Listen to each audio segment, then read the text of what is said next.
माझं दुःखाने छाना छाना खाना खाया अभ्यास करून गेला खेळाला. खेळाला गेला चुनू चुनू पप्पाने दिला.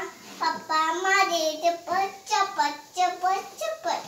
पप्पाने आणलं पिल्लू पिल्लू. पप्पाने आणलं पिल्लू पिल्लू. तुमच्या अंदर पिल्लू आता पिल्लू उघडलं ते. पिल्लूला फुललं ते खात नसते. पेट करत असते पिल्लूला. अशी गोष्ट तुला कोणी शिकवली बोलायची? आता मी छोटी आहे ना म्हणून मी शिकवाले. तू शिकू राहिली का? मग? अरे वा, व्हेरी गुड. छान छान येतं तुला. छान शिकतीस बाळा. म्हण की आणखीन एखादी गोष्ट.